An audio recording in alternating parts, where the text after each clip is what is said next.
So I always start the year with a detox talk. It's a little later this year, mainly because everyone's been having dodgy food and drink all holiday long. Well, I'm sure some of you guys did well, and need to get back on the bandwagon. So that's what tonight is about. How to get rid of the junk that's built up and how to start feeling healthy and well again. One of the main reasons why people generally get into an unhealthy state during the holiday is because their routine is completely chucked out of the window. It's amazing how routine manages to focus intention and keep you doing a healthy routine. So tonight is about cleansing.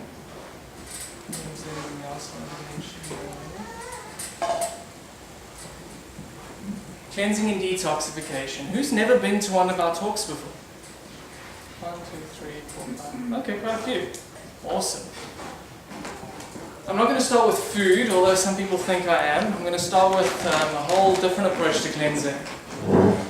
Often people who know a lot about nutrition kind of lose the perspective that not everything is about food. There's other stuff going on besides just eating.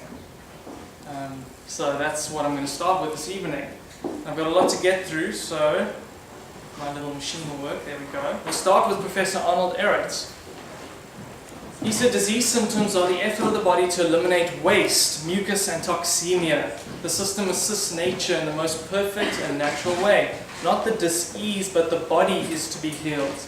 It must be cleansed, freed from waste and foreign matter, from mucus and toxemia accumulated since childhood. Anyone heard of Professor Arnold Ehret? He wrote a number of books when he was around in the early 1900s.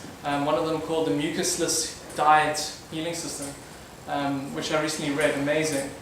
Going into which foods are actually mucus forming and which reduce mucus. Mucus being one of the primary indicators that there's toxicity in the system.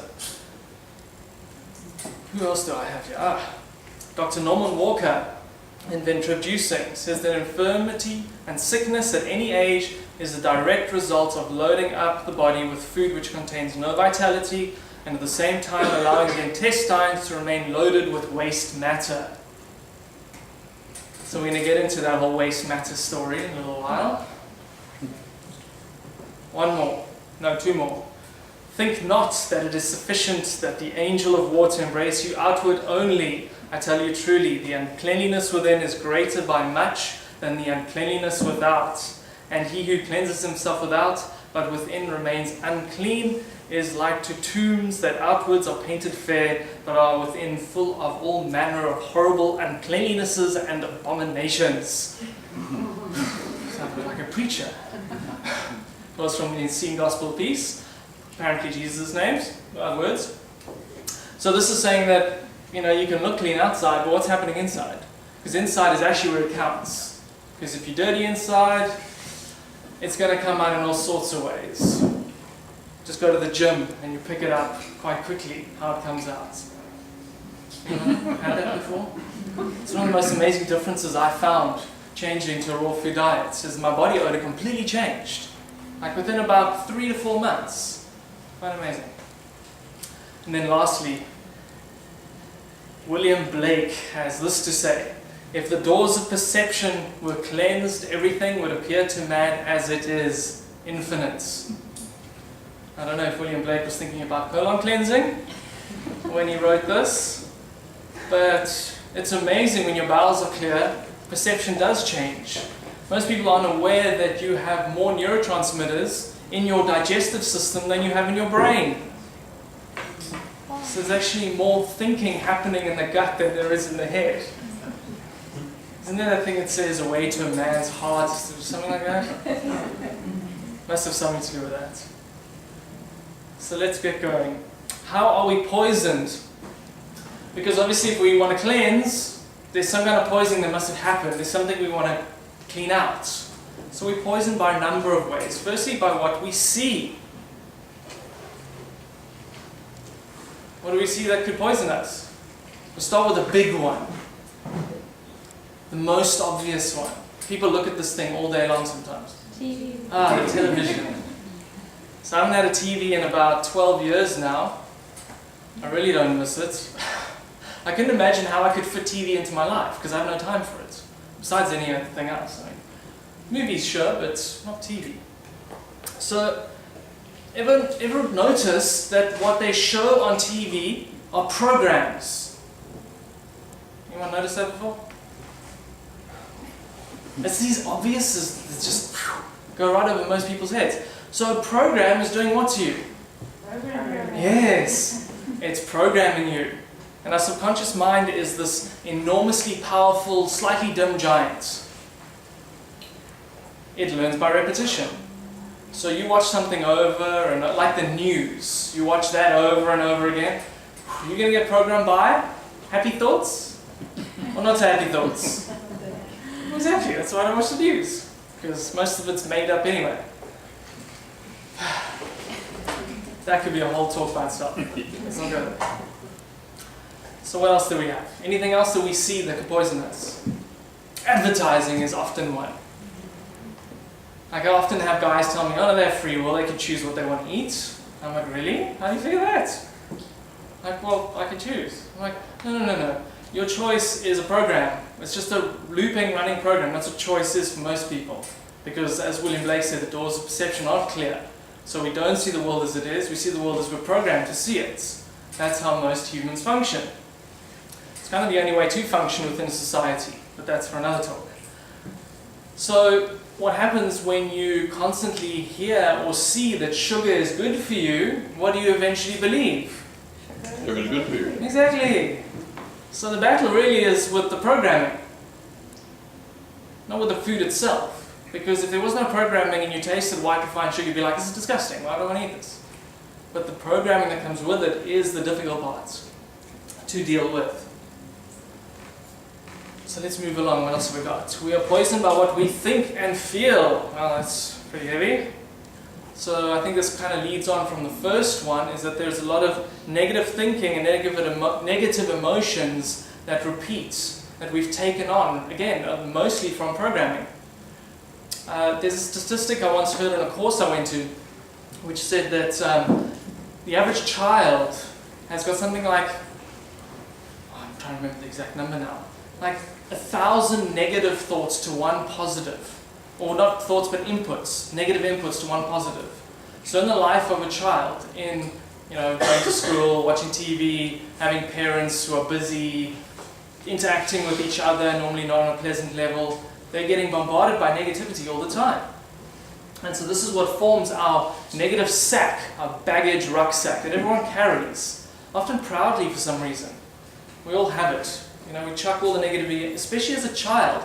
We can't often deal with the negativity, so we put it in the bag to deal with later. And then as adults, we don't understand why we're frustrated, why we're angry quickly, why we are emotionally challenged in situations. This is usually all it is.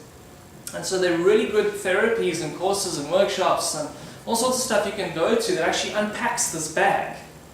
Because you don't have to carry it, you can actually just put it down. So being aware of negative looping thought forms, especially ones that are about yourself.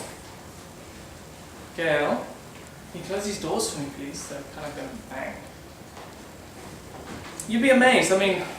If you just try to track your thoughts through the day, to see how many times in the day, when you're thinking about yourself, you're thinking positively about yourself or negatively about yourself. Because humans are hypercritical beings, and the person they're most critical with is usually themselves. So it's a great tool is just to keep a thought diary, which doesn't mean you have to write down every thought, that would be nearly impossible. But say every 30 minutes or every hour, you just go, okay, has my thinking been mostly positive or mostly negative? And you can score it, say from 0 to 10. That gives you an amazing indication of what's going on upstairs. And there's so much research right now that says that what you think is what you are. Literally, you express your thinking day to day. So that's probably one of the most powerful ways that we can cleanse, is to start cleansing our thought processes. And by doing that, we naturally start cleansing how we feel, our emotional responses. Because often those emotions are just stuff that's been stuffed in there, just waiting for an opportunity to come out and vomit all over people. It is pretty awful, eh? Happens all the time, it's crazy. Anyway. What else have we got? What we hear. So again, this is kind of all tied into the same idea. So what we hear is really related to what we listen to. So in our circle of friends, television, radio, anywhere that we're listening to things, what are we hearing mostly? Are they positive, life-affirming affirmations? Are they not so positive?